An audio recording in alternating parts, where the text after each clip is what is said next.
There is someone who knows something about your leg cramps that your doctor almost certainly does not. Not because your doctor is careless, not because they have not been trained, but because of the way medicine divides its attention and because this particular connection falls almost entirely in someone else's territory. Your pharmacist, the person you hand your prescriptions to, the person at the counter, the one your doctor's office calls when there is a drug interaction question. Pharmacists are trained specifically in something called drug-induced nutrient depletion, the way certain medications systematically reduce your body's levels of specific vitamins and minerals. It is part of their core curriculum. It is part of what the U.S. Pharmacist Journal describes as a central responsibility of their clinical role. And right now, if you take a heartburn medication, Prilosec, Nexium, Protonix, Pantoprazole, Omeprazole, or any of the proton pump inhibitors that nearly 1 in 3 seniors over 65 takes regularly, your pharmacist knows something about your legs that has probably never come up in a single appointment with your doctor. Your heartburn pill may be draining the mineral your leg muscles need most. I am Dr. Mary, and today we are going into the territory your pharmacist knows and your doctor may have missed. Proton pump inhibitors, PPIs, are genuinely useful medications. They suppress stomach acid, and for people with GERD, peptic ulcers, or erosive esophagitis, that suppression can be genuinely protective. For many people, it is doing exactly what it should. What I also want to say is this: PPIs are among the most overprescribed medications in senior care. A 2023 systematic review spanning 28 million PPI users across 23 countries found that 37% of all users were over 65. Studies in long-term care settings have found that more than half of elderly patients on PPIs may be taking them without a current documented clinical indication. Many people started them years ago for a short-term problem and simply never stopped. That matters, because the side effect I am going to describe today is one that builds with time. The longer you take a PE, the more likely it is to show up. And most people taking it long-term are not being monitored for it. Stay with me through the next section, because when you understand what this medication does to the one mineral your leg muscles depend on most, everything about your nighttime cramps is going to make a different kind of sense. I want to tell you about a woman I will call Eleanor. Eleanor was 74. She had been on Omeprazole Prilosec for 9 years. She started it after a stomach ulcer in her mid-60s, and when the ulcer healed, nobody ever suggested stopping the medication. It became part of her daily routine the same way her blood pressure pill did. She never questioned it. It had no obvious side effects. Her stomach felt fine. But for 3 of those 9 years, Eleanor's legs had been waking her up at night. Not every night. Some weeks were quiet, but when the cramps came, they came hard, both calves, sometimes at the same time, with a ferocity that left her shaking. She would walk laps around her bedroom at 2 a.m, pressing her feet flat against the cold floor, waiting for the muscle to release. She had been to her doctor twice about it. She had tried magnesium supplements, the drugstore kind, magnesium oxide, and they had helped a little, but not enough. Her blood work showed her magnesium was low normal. Her doctor told her to drink more water and eat more bananas. Nobody asked her about the Omeprazole. Nobody connected it. Because the connection between a heartburn pill and leg cramps is exactly the kind of thing your pharmacist is trained to spot, and your doctor. In a 15-minute appointment focused on your most pressing concern is almost never looking for.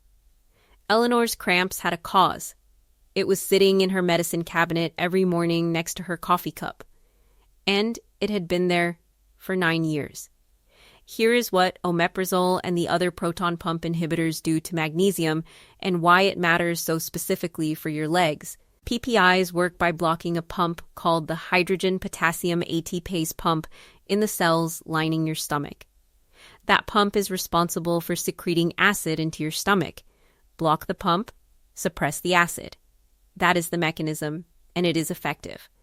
But your small intestine has its own dedicated magnesium transporters, specialized channels your intestine uses to absorb magnesium from the food you eat. These channels rely partly on the acid environment in your gut to function correctly. When PPIs suppress stomach acid, they change the pH of the intestinal environment in ways that impair how efficiently those channels absorb magnesium. The result is that even if you are eating magnesium-rich foods, leafy greens, nuts, seeds, whole grains, your intestine cannot absorb it as efficiently as it should. The magnesium passes through. Your blood level slowly drops. And because magnesium is not something your body stores in large quantities, even a moderate deficit starts to show up in the places that depend on it most. Your muscles, specifically your leg muscles at night. Magnesium is the mineral that governs muscle relaxation. Calcium triggers a muscle contraction. Magnesium is what releases it. When magnesium is low, the release mechanism is impaired. The muscle contracts and has difficulty letting go cleanly. That incomplete release is a cramp. And here is the detail that explains Eleanor's experience of taking magnesium supplements and still cramping. She was taking magnesium oxide, the most common form sold in drugstores. Magnesium oxide has a low absorption rate in the intestine under normal conditions. Under Ppi-altered gut conditions, it absorbs even less efficiently. She was taking the supplement. The supplement was not being absorbed. The cramps continued because the root cause, the impaired absorption mechanism, was still in place. This is the piece your pharmacist knows that most people never reach. Stay with me here because the evidence behind what I just described goes all the way to the FDA. And when I tell you what they did and when they did it, you may wonder why nobody ever mentioned it to you. In March 2011, the U.S. Food and Drug Administration issued an official drug safety communication specifically about proton pump inhibitors and low magnesium. They required all Ppi labels, every brand, every generic, to carry a warning that prolonged use, meaning 3 months or longer, and most commonly after 1 year, can lead to hypomagnesemia, dangerously low magnesium. They required that patients be informed of the symptoms and that doctors consider monitoring magnesium levels in long-term PPI users. That warning has been on the label for over a decade. And the FDA was not alone in making this connection. A meta-analysis examining data from 131,507 patients found that PPI users had 71% higher odds of developing hypomagnesemia compared to non-users, with the risk increasing substantially after 1 or more years of continuous use. A 2022 review published in Acta Physiologica confirmed that PPI-induced hypomagnesemia is directly associated with clinical complaints including fatigue, muscle cramps, and arrhythmias, and that upon PPI withdrawal, serum magnesium levels restore within days. The warning is on the label. The research is published. And for most seniors who have been on a PPI for years, none of this has ever been discussed. Eleanor had been on Omeprazole for 9 years. Her magnesium was repeatedly described as low normal. Nobody made the connection. Not once.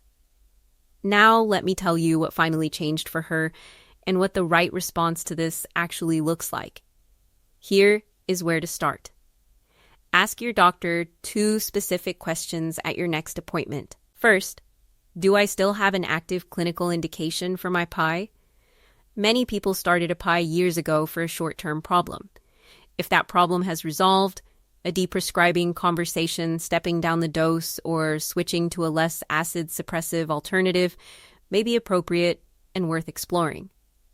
And before I give you the second question, do not stop your Ppi on your own. For people with severe GERD, erosive esophagitis, or a history of stomach ulcers, that medication is managing a real and significant problem. The decision to stop, reduce, or switch it belongs to a conversation with your doctor. What I want to give you today is the language to initiate that conversation well. Second question. Has my magnesium been tested recently? And has my Ppi use been considered as a contributing factor to my magnesium level? That question matters because the magnesium test most doctors order is a serum magnesium test measuring what is in your blood.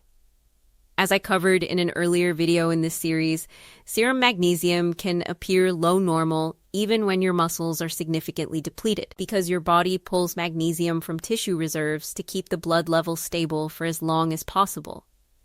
If your serum magnesium is at the lower end of normal and you are on a long-term PPI, that number deserves more attention than it typically gets. On the question of supplementation, if you and your doctor agree to address the magnesium depletion while continuing the PPI, the form of magnesium matters significantly. Magnesium oxide, the most common drugstore form, has poor intestinal absorption under normal conditions.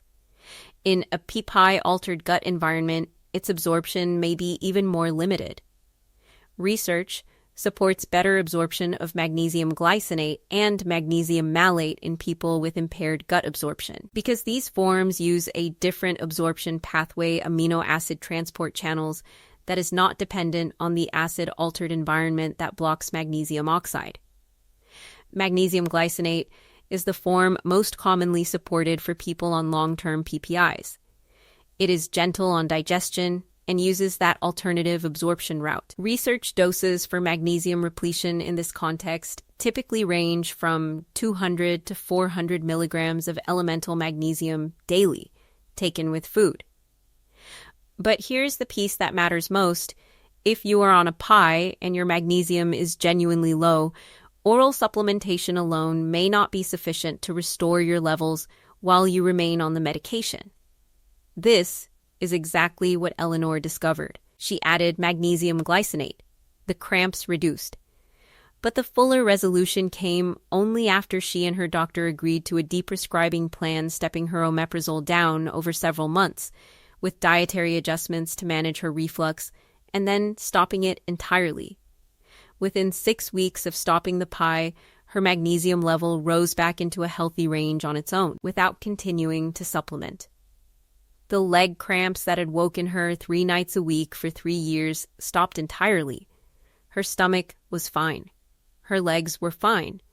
And she was no longer taking a medication she had not actually needed for 8 of the 9 years she had been on it.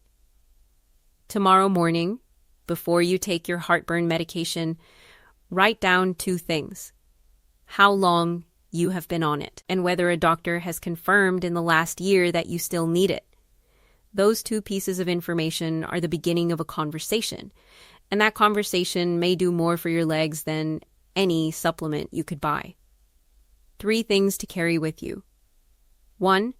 Proton pump inhibitors suppress stomach acid by blocking the pump that produces it, and, in doing so, they impair your intestine's dedicated magnesium transporters.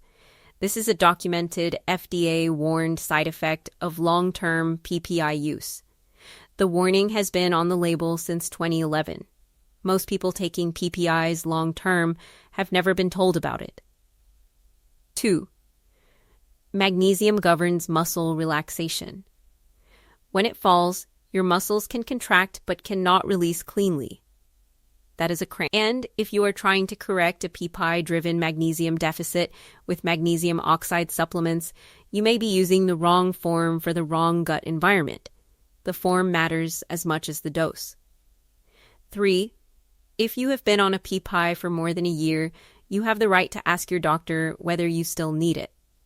Deprescribing PPIs is a documented and evidence-supported clinical practice. For many seniors, stopping a PPI they no longer need may do more for their leg health than anything in the supplement aisle. Before I go, something for next week. In this series, we have now covered 5 medications. Statins, taking CoQ10 from your leg muscle cells. Amlodipine, triggering a prescribing cascade in your ankles. Beta blockers, reducing the blood supply and circulation to your legs. And now, PPIs, quietly draining the mineral that allows your muscles to release.